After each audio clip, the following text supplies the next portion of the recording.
제가 어렸을 때 이제 어린 시절 생각해 보면요, 옛날에는 TV가 이제 흑백 TV였던 것 같아요. 제 기억에. 여러분 이제 흑백 TV 세대에 계신가요? 여기에? 우리 아이들은 흑백을 모를 거예요. 흑백 TV. 예전에 흑백 TV 있어가지고 흑백 TV 보다가 칼라 TV로 바뀌었는데, 그때 제가 처음 칼라 TV로 봤던 프로그램 이름을 아직도 기억합니다. 유머 1번지. 예, 얼마나 칼라로 보는데 이게 생생하던지. 그런데 이제 그 TV가 그런 시대에 가장 유행했던 우리 시절의 프로그램이 있죠. 뭐냐면 프로레슬링입니다. 프로레슬링 하면 여러분 누가 생각나십니까? 네, 다 기밀 하시는 분들은 저랑 같은 세대이신 겁니다. 기밀, 박치기의 왕, 기밀. 근데 이제 이게 프로레슬링 하면요, 친구들이 놀러 와요. 가끔 이제 저희 집에 칼라 TV가 그 당시에 별로 없었는데 칼라 TV가 있으니까 집에 놀러 와요. 그러면 이제 집에 칼라 TV 없는 친구들이 와가지고 같이 TV를 보다가, 거기 앉아 있으면 이제 친구들만 있는 게 아니고 저희 누나들도 다 앉아 있고 이제 부모님 다 앉아서 보잖아요. TV가 보다가 이제 막 김일 선수가 항상 스토리는 정해져 있잖아요. 그 악당한테 계속 당하죠. 그래서 막 의자로 맞고 막 계속 당하고, 그러다가 막 비틀비틀 일어나가지고 결국은 뭘 하죠? 박치기를 해가지고 이기는데, 그 박치기하는 순간에 TV가 지직거리면서 잘 안 나와요. 그럼 어떻게 해야 되냐면, 치거나 아니면 가가지고 경무가 저거 안테나 좀 만져. 그러면 실내에 있는 안테나를 이렇게 돌려야 돼. 돌려서 나올 때까지 이렇게 돌려요. 그러면 이걸 돌렸다가 놓으면 또 찌직거려. 야, 이거 다시 잡어. 그래 또 잡으면 또 놓게, 저도 봐야 되니까 와서 딱 앉으면 또 찌직거려. 야, 가서 잡어. 몇 번 왔다 갔다 하다가 결국은 누나들이 야, 그냥 거기 잡고 서 있어. 그래가지고 저는 잘 못 보고 이렇게 잡고 서 있던 기억이 나거든요. 그래서 제가 그걸 보면서 TV도 안테나가 필요하지만 인생도 안테나가 필요하다. 우리들의 인생도요, 어딘가에 초점을 맞춰야 내 인생에 어떤 측면들이 보이기 시작한다라는 거예요. 그래서 여러분, 우리의 인생이 어디에 초점을 과연 맞춰야 될까? 오늘 성경 말씀에 보면 우리들의 인생의 초점, 우리들의 인생의 안테나가 어디에 맞춰져야 되는지를 오늘 성경이 우리들에게 말씀을 해주고 있습니다. 자, 오늘 우리가 읽은 말씀의 처음 시작을 보니까 온갖 풍파와 온갖 고초를 겪고 또 여러 가지 일들을 감당하던 한 남자가 등장을 하죠. 그의 이름은 바로 엘리야입니다. 이제 이 엘리야가 드디어 하나님께 죽지 않고 회오리 바람으로 하늘로 들림받는 장면을 우리들이 보게 됩니다. 자, 1절 한번 보세요. 여호와께서 회오리 바람으로 엘리야를 하늘로 올리고자 하실 때에 엘리야가 엘리사와 더불어 길갈에서 나가더니 라고 얘기를 하고 있습니다. 자, 엘리야가 지상에서의 삶을 마무리하고 드디어 하늘로 들림받는 엄청난 사건을 만나게 됩니다. 그런데 여러분, 오늘 읽은 말씀에 보니까 엘리야가 어떻게 들림을 받는다고요? 회오리 바람으로 하늘로 들림을 받는다. 그러니까 지금 이 표정이 왜 나오시냐면 별로 공감이 안 되거든요. 사람이 죽는 것도 아니고 죽지도 않고 하늘로 들림받는데 회오리 바람으로 들림받는다. 초자연적인 일이죠. 그런데 이 말씀이 엘리야의 등장도 비슷해요. 엘리야의 등장도 갑자기 등장이 되고요. 엘리야의 퇴장도 사실은 인간의 상식선에서 이해할 수 있는 그런 부분으로 퇴장하지 않아요. 그러니까 퇴장이 전부 다 우리들이 생각하는 시간 연대기 밖에서 지금 일어나고 있어요.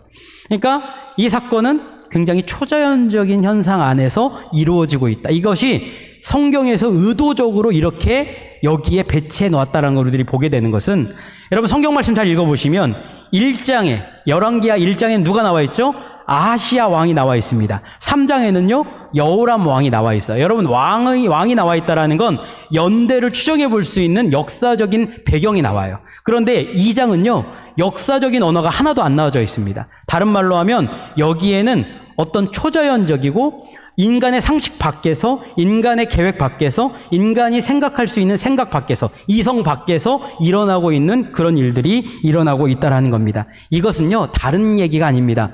하나님의 역사는 인간의 생각이나 계획으로 판단할 수 없는 영역 가운데 일어나는 일들이 비일비재하게 일어날 수 있다라는 겁니다. 인간의 계획, 인간의 이성으로 내가 세운 계획 안에서 내가 제어할 수 있는 환경 안에서 그 모든 일들이 일어나지 않는다. 하나님의 역사는 내가 이해하지 못하는 영역에서 내가 이해할 수 없는 상황 안에서도 일어나게 되어진다라는 겁니다. 여러분, 저는요 전주시 고사동에서 자랐습니다. 전주에서 자란 분들이 여기 계시는데 그분들과 제가 한 번도 만난 적이 없어요.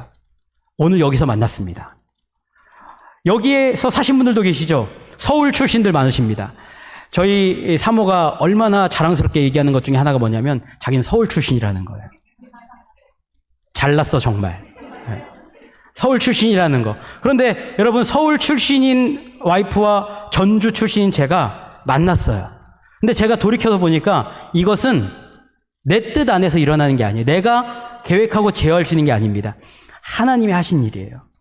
하나교회 안에서 우리가 이렇게 만났습니다. 여러분, 각자 사는 것이 다 다르고요. 각자 생긴 게 다 달라요. 똑같은 사람이 한 명도 없어요. 똑같은 성격을 가진 사람도 한 사람도 없습니다. 다 생각도 달라요. 그런데 여기에 다 모여 있습니다. 인간이 할 수 있나요? 아니요. 하나님께서 하신 일입니다. 모든 상황이요, 내 생각과 내가 제어할 수 있는 영역을 벗어나 있어요. 하나님의 계획 안에서 이루어지고 있다. 그러니까 여러분, 하나님의 일은요, 내가 계획하고 내 뜻대로 이루어지는 것이 아니라 하나님의 초자연적인 역사, 내가 감히 제어할 수 없고 판단할 수도 없는 그 하나님의 영역에 인간이 맞춰가는 것이 중요하다. 주객이 중요하다라는 겁니다. 하나님이 이끌어 가시고 우리들은 거기에 순종하며 나아가는 그런 삶을 살아야 된다라는 겁니다. 그러니까 여러분, 저는 여러분들이 하나님의 말씀에 마음을 여시기를 주님의 이름으로 축복합니다. 내 뜻에 하나님을 맞추는 게 아니고요, 하나님 말씀하실 때에 그 말씀에 내 삶을 맞춰가는 거예요. 거기에 은혜가 있는 겁니다. 그래서 오늘 1절부터 보면요, 당황스러운 말씀이잖아요. 사람이 죽지 않고 회오리 바람으로 막 올라간대요. 무협지에서 나온 얘기 아닙니까? 그런데 이런 일이 벌어진다라는 겁니다. 자, 왜 하나님께서 엘리야를 회오리 바람으로 올리실까? 여러 가지 방법이 있을 수 있잖아요. 그런데 굳이 회오리 바람으로 올리신대요. 이 이유가 있습니다. 1929년에 우가릿에 있는 라스 샤마라에 한 토판이 발견이 돼요. 몇천 년 전으로 거슬러 올라갈 수 있는 기록이 담겨져 있는 토판이 발견되는데, 그 토판에 보니까 바알이라는 신은 어떤 신인가에 대한 기록이 거기에 나와져 있습니다.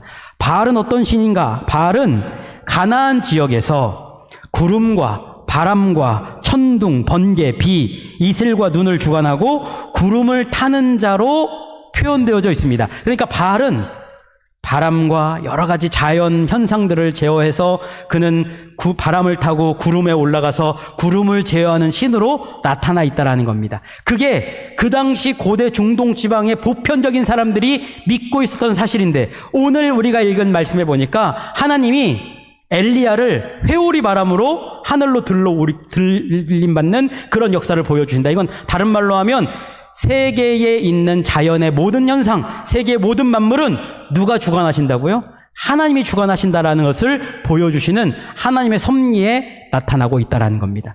그런데 제가 이걸 보면서요, 이런 생각이 들었어요.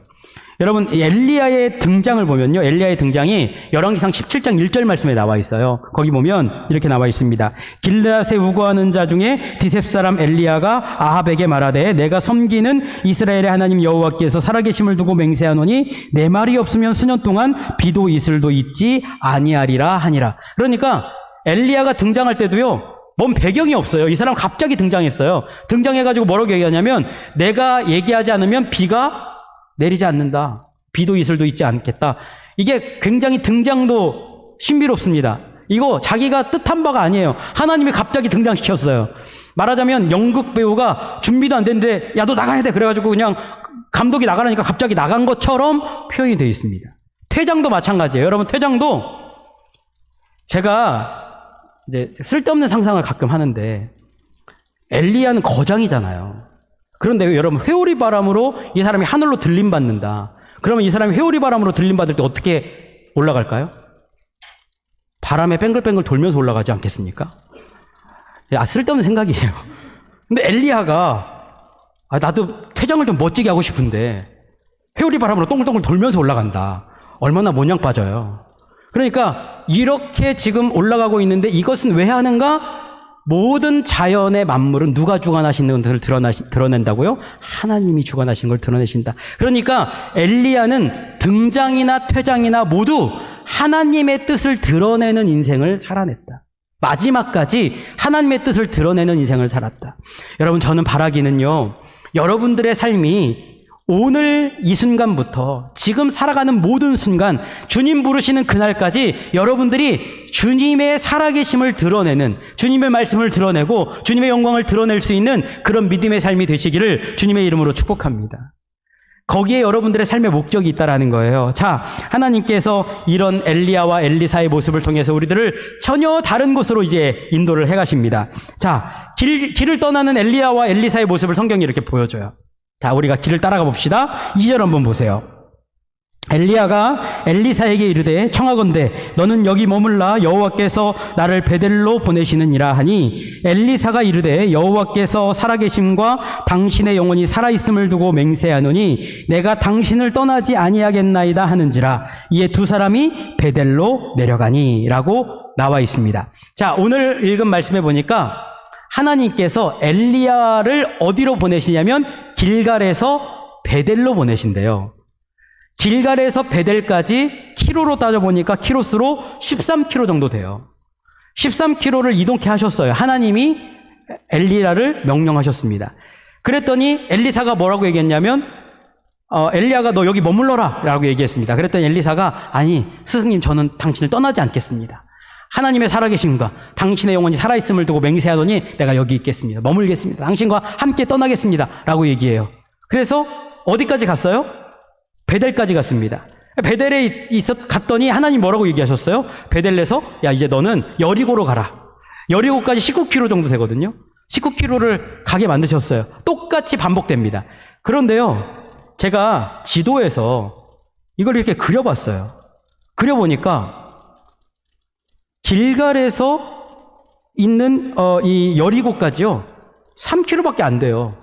그러니까 길갈이나 여리고나 거의 똑같은 위치에 있는데 하나님께서 굳이 베델까지 돌아가지고 이렇게 오게 만드신 겁니다. 이해되지 않잖아요. 여러분, 여리고나 길갈이나 거의 비슷한데 굳이 베델까지 갔다가 올 필요 없잖아요. 그냥 바로 길갈에서 여리고로 갔다가 베델 들렀다가 요단으로 가면 되는데 이해되지 않는 여정을 하나님이 보내시는데 엘리야가 하나님의 말씀에 그냥 순종하고 있고 엘리야가 순종하는 그 순종에 지금 누가 계속 따라붙고 있냐면 엘리사가 따라붙고 있다라는 겁니다. 그러니까 이 장면은 다른 말로 하면 엘리야가 자꾸 머물러라 얘기하는 그 순간에 엘리사는 자꾸 마음에 부딪히겠죠.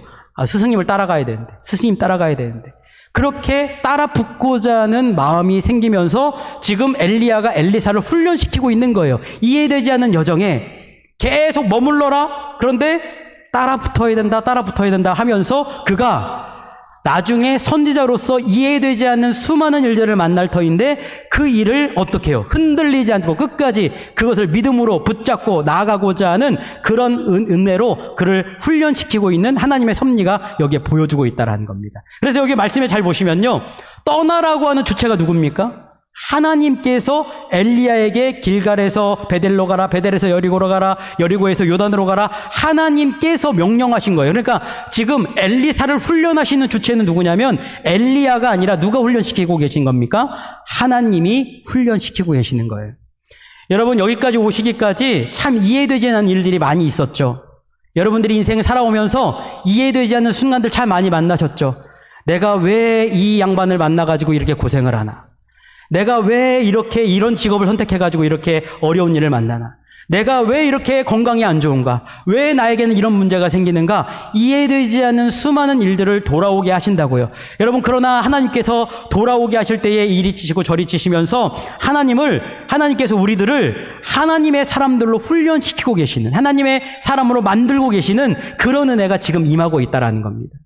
여러분, 오늘 아마 예배에 오실 때에도 이해되지 않는 순간을 만나신 분도 계실 겁니다. 왠지 괜시리 늦어지고 괜히 이 사람 저 사람 부딪히게 되고 그런 변화에도 하나님은 우리들을 여기까지 인도해 주셨다는 겁니다. 왜? 훈련시켜서 하나님의 사람으로 쓰임받고자 하시는 그런 은혜가 있다는 거예요. 근데 제가 하나님의 이 만지심, 하나님께서 인도하시는 그 은혜를 생각해 보니까요, 이게 얼마나 세심하고 놀라운지 모른다, 이런 생각을 하게 됐어요. 음악 좋아하시는 분들은 오디오를 좋은 걸 사시면 오디오를 딱 보면요, 요즘 오디오들은 다 디지털화되어 있기 때문에 그렇게 별로 안 나와 있는데, 옛날 아날로그 오디오들 보면요, 꼭 중간에 앰프 위에 뭐가 있을까요?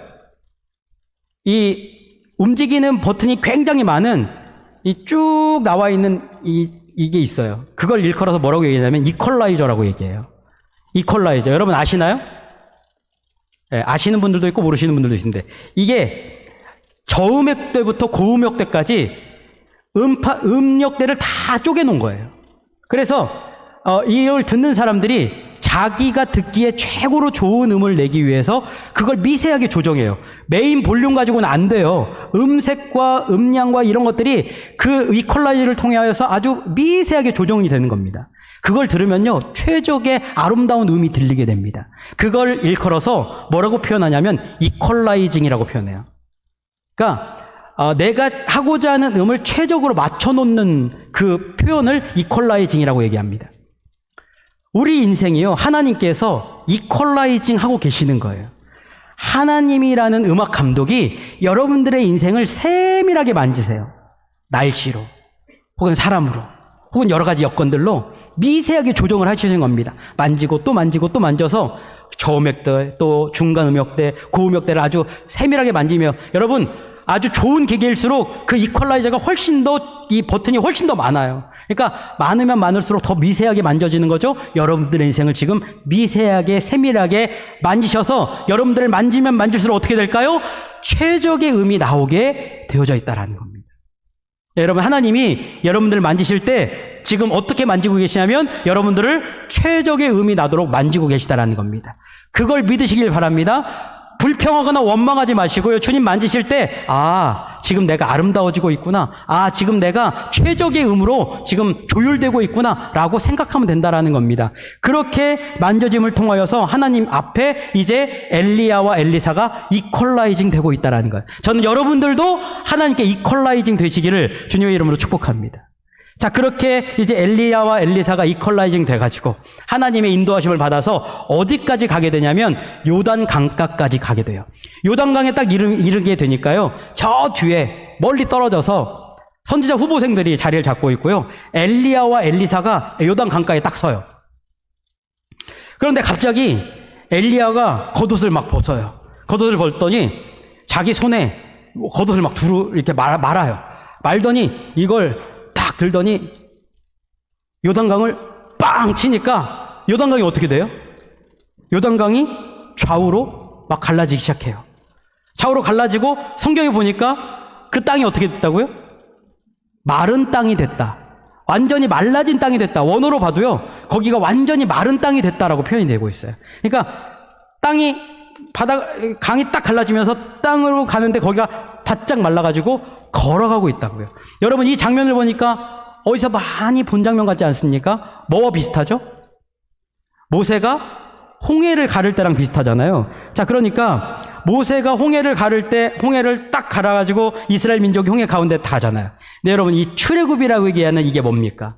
노예로 살면서 죽을 수밖에 없는 인생들을 하나님께서 하나님의 생명의 땅으로 구원해내시는 구원 역사잖아요. 그러니까 지금 엘리야와 엘리사가 걸어가는 이 길이 우상숭배로 죽어가고 있는 이스라엘 민족을 살리는 구원 역사의 출발점이다라는 것을 지금 보여주고 있는 구원 섭리라는 겁니다. 그러니까 지금 엘리야와 엘리사가 걸어가는 길은 어떤 길인가? 구원의 길이에요. 생명의 길입니다. 거기에 주님의 역사가 있다라는 겁니다.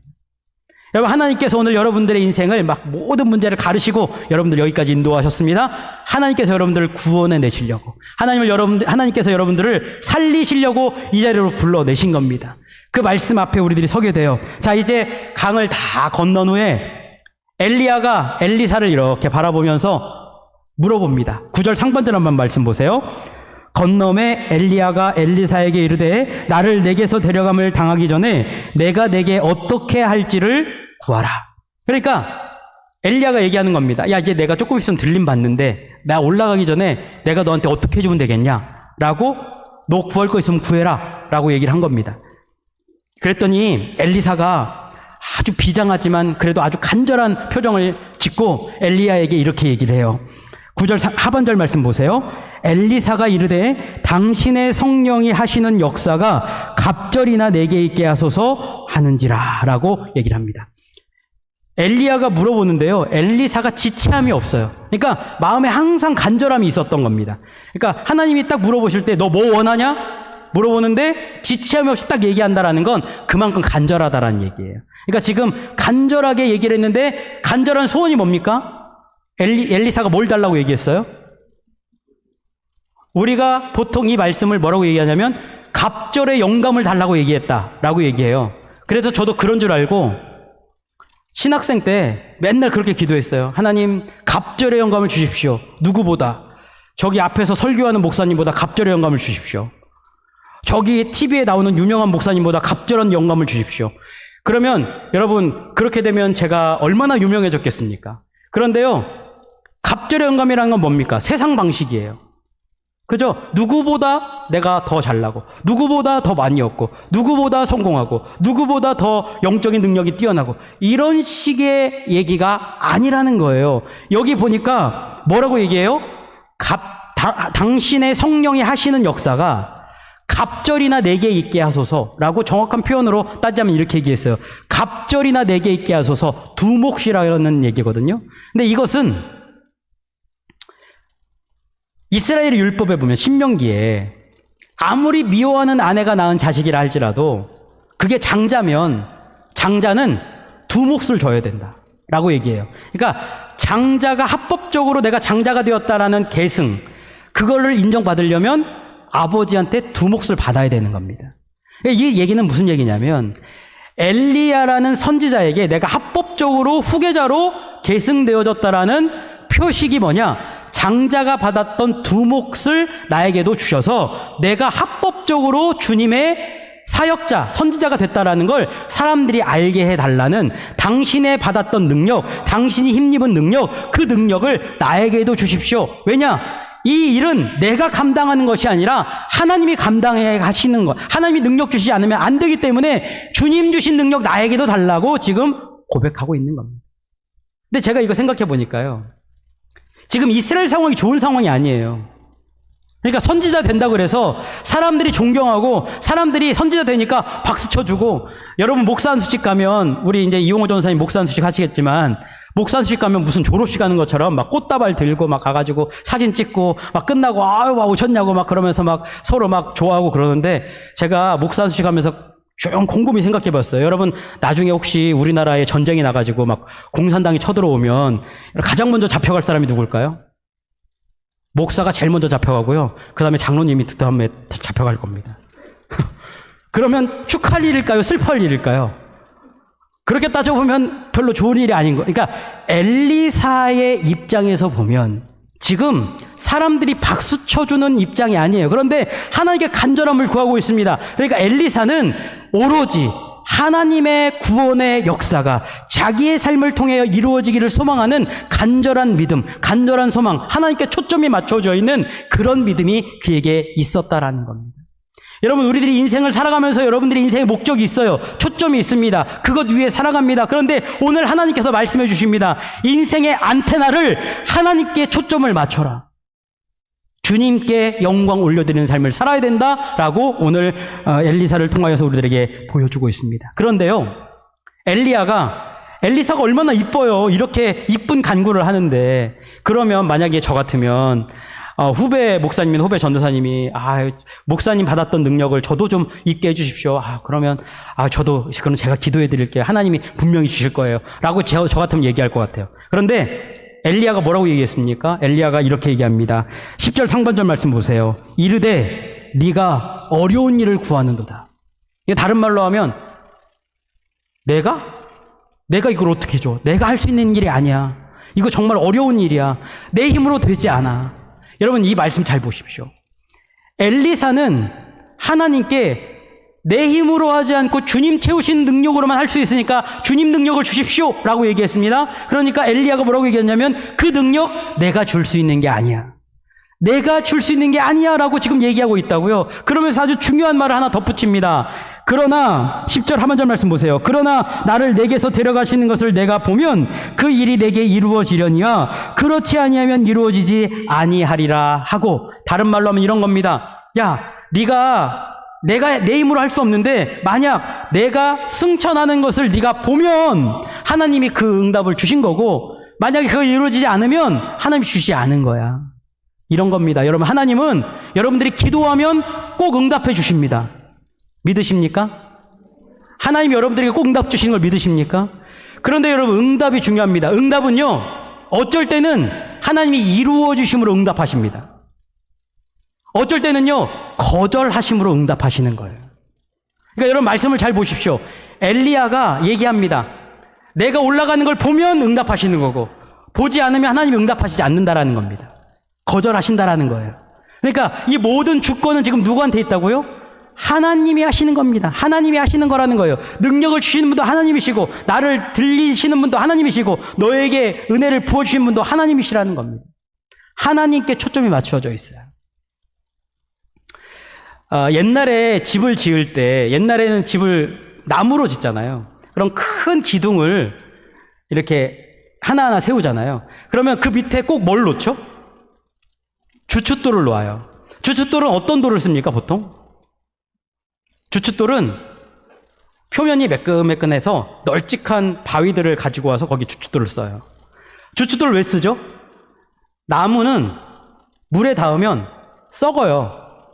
그러니까 물에 닿지 말라고 밑에다가 주춧돌을 세워가지고 그걸 세워놓습니다. 그러니까 돌이 평평해야 거기에 기둥을 세울 수 있겠죠. 그런데 여러분, 잘 생각해 보십시오. 돌이 항상 평평한 돌만 있을까요? 평평한 돌이 얼마나 되겠습니까? 평평한 돌이 많지가 않아요. 그러면 집을 못 짓냐? 그렇지 않았다라는 거예요. 옛날 사람들은 울퉁불퉁한 돌도 주춧돌로 사용했다라는 거예요. 그런데 그걸 어떻게 사용할까? 여러분, 어떻게 사용할 것 같습니까? 기둥을 세우는 나무의 밑둥을 바위에 맞게 잘라요. 그걸 일컬어서 그랭이질이라고 얘기합니다. 그러니까 밑에 바위가요, 울퉁불퉁하잖아요. 그러면 그 울퉁불퉁한 거에 맞춰서 나무를 세워놓습니다. 이 나무가요, 밑에가 판판한 돌보다 훨씬 더 힘을 받는다라는 거예요. 이 기둥 2개 세워놓고요, 그 위에 판자를 세워놓고 목소리 왔다 갔다 해도요, 이 기둥은 흔들리지가 않는데요. 왜 그럴까요? 밑에 이렇게 아구가 맞으니까 이게 웬만해서는 흔들리지 않게 된다라는 겁니다. 이걸 일컬어서 뭐라고 얘기하냐면 그랭이질이라고 얘기를 합니다. 여러분, 저는요, 믿음에도 그랭이질이 필요하다고 생각합니다.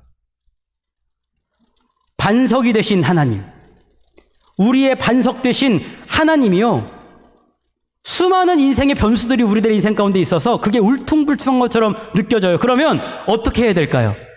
나라는 기둥, 물에 닿으면 썩어질 그 기둥, 그것을 하나님이 받쳐주신다고. 근데 어떻게 하라고요? 밑에 바위에 내 인생을 깎아서 맞추라고요. 나의 인생을 주님께 맞추라고요. 하나님께 초점을 맞추라고요. 내 인생의 어려움을 주님께 맞추라고요. 내 문제를 주님께 맞추라고요. 하나님께서 그걸 우리들에게 엘리야와 엘리에사의 모습을 통해서 우리들에게 보여주고 있다는 겁니다. 엘리야는 철저히 주님께서, 하나님께서 주관하시는 그 모든 섭리에 자기의 인생을 지금 맞추고 있다는 겁니다. 바라기는 여러분들도요, 하나님께 모든 초점을 맞추시기를 주님의 이름으로 축복합니다. 인생에 문제가 있어도요, 예배 드리는 것만큼 포기하지 마시기를 바랍니다. 어떤 상황이 있다 할지라도요, 기도하는 것만큼 포기하지 마시기를 바랍니다. 어떤 것이 있다 할지라도요, 주님 의지하는 믿음만큼은 포기하지 마시기를 주님의 이름으로 축복합니다. 거기에 우리들의 인생에 살 길이 있다라는 겁니다. 그러니까 하나님께서 이제 이런 부분들까지 다 만지셔서 이제 그의 인생을 하나님께서 만지고 또 그의 모든 역사를 하나님께서 인도해 가시는 그런 섭리를 우리들에게 보여주고 있다라는 겁니다. 자, 이런 일이 있었어요. 요단강을 건너서 막 물이 갈라지고, 그리고 하나님의 말씀을 듣고 2배의 영광을 구하고 막 그 일이 있은 다음에 얼마나 은혜가 있어요. 그러면 거기에 있고 싶잖아요. 여러분, 은혜가 있는 곳에 있고 싶잖아요. 그런데 오늘 성경 말씀해 보니까 어떻게 나와 있냐면, 이 일이 있은 후에 성경이 2사람이 길을 가면서 대화를 나눴다라고 얘기하고 있어요. 그러니까 거기에 머무르지 않고 길을 갔다. 그런데 길을 가다라는 단어를 보니까 할라크라는 단어를 써놨네요. 동행하다라는 뜻입니다. 여러분, 노아가 하나님과 동행했습니다. 에녹이 하나님과 동행했습니다. 똑같은 단어 할라크를 써놨어요. 그러니까 이 사람들은 걸어갔습니다. 어디로요? 하나님께 초점을 맞춰서 주님과 동행하며 걸어갔다고요. 주님께 안테나를 맞춰서 주님을 향하여 걸어갔다고요. 그러니까 오늘 여러분들의 인생의 여정도 마찬가지입니다. 여러분들의 인생의 목적이 다 있죠. 그런데 그 목적을 뛰어넘어 영원한 목적이 되시고 궁극적인 목적이 되시는 하나님을 향하여 하나님과 동행하며 하나님과 발폭을 맞추어서 믿음으로 걸어가시기를 주님의 이름으로 축복합니다. 자, 그러니까 걸어가다 보니까요, 믿을 수 없는 장면이 펼쳐집니다. 11절 한번 보세요. 두 사람이 길을 가며 말하더니 불수레와 불말들이 두 사람을 갈라놓고 엘리야가 회오리 바람으로 하늘로 올라가더라. 길을 가다 보니까 초점을 맞추어서 하나님의 말씀대로 살아가다 보니까 드디어 뭐가 보였나요? 엘리야가 하늘로 들림받는 장면이 눈으로 목격된 겁니다. 여러분, 이 장면이 중요한데요. 자, 그 뒤에 말씀을 한번 보세요. 12절. 엘리사가 보고 소리 지르되 내 아버지여 내 아버지여 이스라엘의 병거와 그 마병이여 하더니 다시 보이지 아니하는지라. 이에 엘리사가 자기의 옷을 잡아 둘로 찢고. 이 말씀이 왜 중요한가? 여러분, 엘리사가 자기에게 당신에게 주셨던 그 성령의 능력, 그거 갑절로 저에게 주십시오 라고 얘기했을 때 엘리야가 뭐라고 얘기했죠? 내가 승천하는 것을 보면 하나님이 응답 주시는 거다라고 말씀하셨어요. 자, 그런데 오늘 말씀해 보니까 어떻게 해요? 엘리사가 어떻게 했다고요? 보고. 뭘 봤어요? 승천하는 걸 보고. 이 보다라는 단어를 성경에 보니까 뭐라고 써놨냐면 로에라고 써놨어요. 로에라는 뜻은요, 선견자라는 뜻이거든요. 하나님의 말씀을 보는 사람들, 하나님의 뜻을 보는 사람들, 하나님의 역사를 보는 사람들. 그러니까 지금 엘리사가 하나님의 역사, 하나님의 말씀대로 이루어지는 하나님의 뜻, 하나님의 계획, 하나님의 섭리를 눈으로 보았다. 하나님이 응답을 주셨다라고 지금 말씀하고 있다라는 거예요. 간절히 구했더니 하나님이 그에게 응답을 주셨어요. 응답을 주니까 그가 봤습니다. 뭘 봤나요? 여기 보니까 그가 눈을 들어서 엘리야가 승천하는 거 보는데, 여러분 저 같았으면 우와 올라간다, 야 하늘로 지금 우리 스승이 올라간다 그랬을 텐데, 엘리사는 뭘 봤어요? 뭘 봤나요? 내 아버지여 내 아버지여라고 얘기하면서 뭐라고요? 이스라엘의 병거와 마병이여. 엘리야를 그렇게 불렀어요. 이스라엘의 병거와 마병이여. 이스라엘 고대 중동 지방 사람들이 가장 강력한 무기라고 생각했던 게 뭐냐면 병거와 마병이에요. 그러니까 엘리야가 어떤 사람이었는가 하나님이 엘리사에게 보여주었는데, 엘리야는 우상 숭배로 점철돼서 많은 영혼들을 영적 전쟁으로 죽어가게 만드는 아합과 이세벨, 바알과 아세라 선지자들에게 대적해서 하나님의 무기를 들고 하나님의 영광을 드러내는 하나님의 천병 역할을 했던, 하나님의 무기 역할을 감당했던, 영적 전쟁의 천병으로 쓰임받았던 그런 무기였노라고 오늘 엘리사가 믿음의 눈을 들어서 그걸 바라보게 된 것입니다. 하나님이 그걸 보여주신 거예요. 병거와 마병이요. 눈을 떴습니다. 눈을 보게 됐어요. 자, 그러니까 이제 이 역사를 경험하고 난 엘리사가 어떻게 합니까? 자기의 옷을 찢기 시작해요. 자기 옷을 찢고, 그리고는 엘리야에게 떨어진 겉옷을 주워듭니다. 자, 13절 한번 보세요. 엘리야의 몸에서 떨어진 겉옷을 주워가지고 돌아와 요단 언덕에 서서. 자, 하나님의 역사를 봤습니다. 눈이 떠가지고 엘리야의 병거 마병됨의 사역을 봤어요. 그랬더니 이제 드디어 엘리사가 자기가 입고 있었던 옷을 찢어버렸대요. 여러분, 엘리사가 입고 있던 옷, 다른 말로 하면 여태까지 자기 몸에 철석같이 맞았던 옷입니다. 자기가 항상 의지하며 살았던 옷이에요.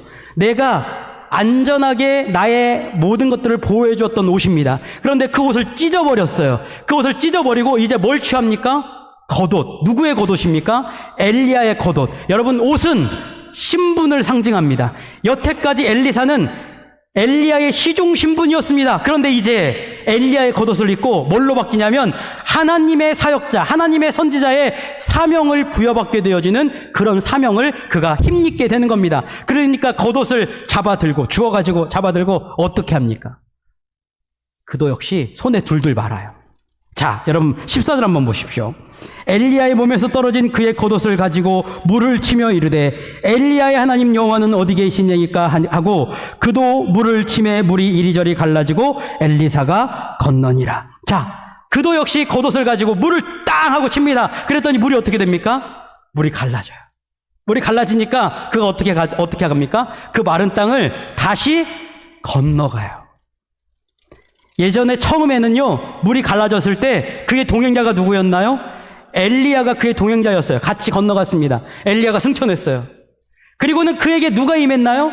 하나님의 말씀, 하나님의 은혜, 하나님이 임하셨습니다. 그리고는요, 이제 그에게 하나님의 능력이 임하고 나니까 물이 갈라지고 이제 그가 건너오는데 그 혼자 건너오는 것이 아니라 하나님이 동행해서 건너오시는 거예요. 하나님의 능력을 힘입는 겁니다. 여러분, 그래서 제가 정말 감동적이었던 건 뭐냐면 나중에 엘리사가 죽을 때 요아스 왕이 엘리사를 향하여서 뭐라고 얘기하냐면 이스라엘의 평거와 마병이여라고 외쳐요. 제가 이 말씀 보면서 어떤 생각이 들었냐면 엘리사가 선지자로 부름받고 55년을 사역하는데 이 사람이 일평생 동안 하나님이 보여주셨던 하나님의 사역자 엘리야가 감당했던 많은 영혼들을 살려내기 위해서 영적 전쟁의 천병으로 무기로 쓰임받았던 그 사명을 그도 역시 끝까지 감당했던 그런 모습을 우리들에게 보여주고 있다. 그 사명을 감당하는 그런 인생을 살았다. 여러분, 하나님이 여러분들 한 번 부르실 때 그냥 부르신 게 아니라고요.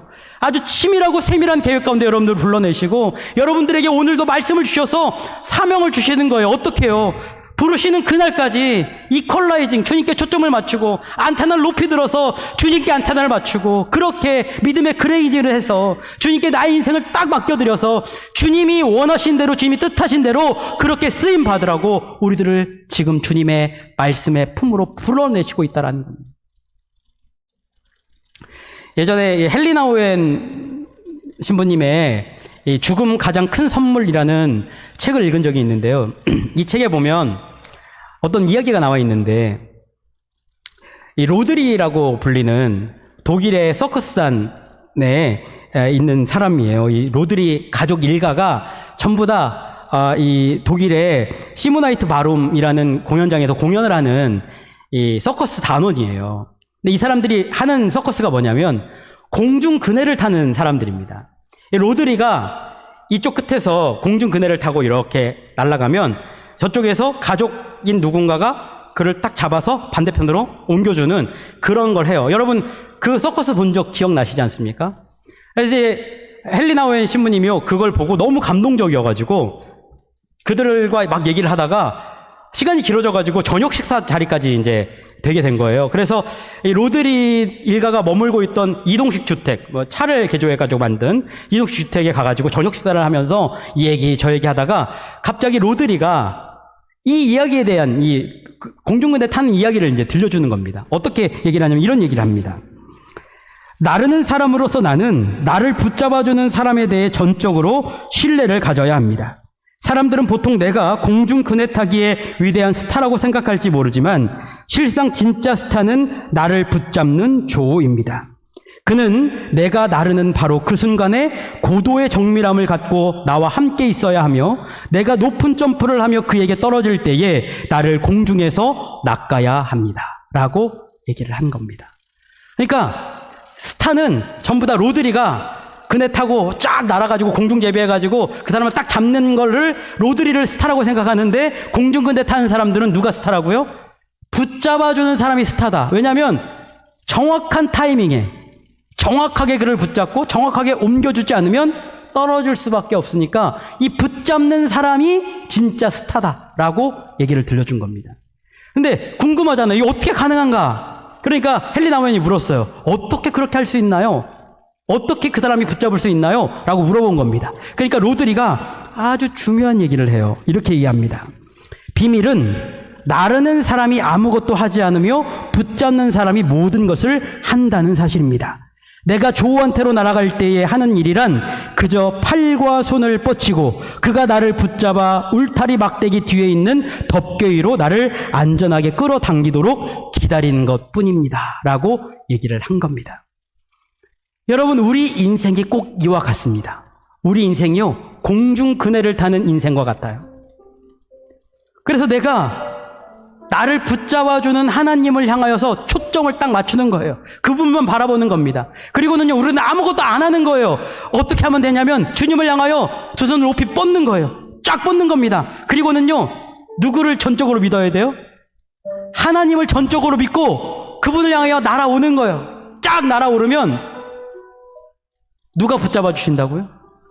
하나님이 딱 붙잡아 주시는 겁니다. 이쪽에서 저쪽까지 내 힘으로 날아갈 수 없는데 하나님이 딱 붙잡아 주셔서 이렇게 날아가지고 우리들을 저쪽 끝으로 딱 옮겨주시면 우리가 그 길을 넘어설 수 있다고요. 여러분, 여기에 우리들의 인생의 비밀이 있습니다. 오늘 엘리야, 엘리사 전부 다 뭐라고 얘기하냐면 하나님께 초점을 맞추라는 거예요. 내 능력으로 할 수 없다라는 겁니다. 하나님이 나를 옮겨주시면 거기로 갈 수 있다라는 거예요. 그러니까 여러분, 요단강을 건널 때에도 그들의 힘으로 건너지 않았고, 그들이 다시 건너올 때도 그들의 힘으로 건너지 않았고, 주님의 능력을 힘입어서 주님의 능력으로 말미암아 그 일을 감당했고, 55년이라는 선지자 사역을 감당함에 있어서 하나님께 초점을 맞추며 하나님이 인도하시는 길로 하나님의 능력을 힘입어서 그 일을 감당해 냈다라는 겁니다. 인생 살기가 만만치 않아요. 여러분, 인생 살기가 참 고단합니다. 내 힘으로 되지 않아요. 여러분들의 계획대로 되지 않습니다. 그러니까 여러분들이 할 일은 딱 한 가지밖에 없습니다. 주님께 초점을 맞추세요. 주님만 바라보십시오. 그리고 두 손을 높이 뻗어서 주님이 붙잡아 주실 때까지 기다리는 겁니다. 그리고는요, 주님을 전적으로 신뢰하고 주님이 붙잡아 주시면 여러분들은 주님의 능력으로 이제 날아오르는 거예요. 그리고 저편까지 인도함 받을 수 있게 되어진다라는 겁니다.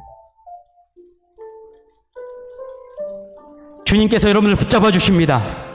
여러분들을 분명히 승리하게 하실 거고요, 주님의 능력으로 여러분들이 주님께 도구로 쓰임받게 될 줄로 믿으시길 바랍니다. 그래서 이제 주님이 날아오게 만드시는 그 창공을 마음껏 날아오르시면서 주님께 아름답게 쓰임받는 믿음의 백성들, 엘리야와 엘리사처럼 주님의 사명을 끝까지 감당하는 믿음의 백성들 되시기를 주님의 이름으로 축복합니다.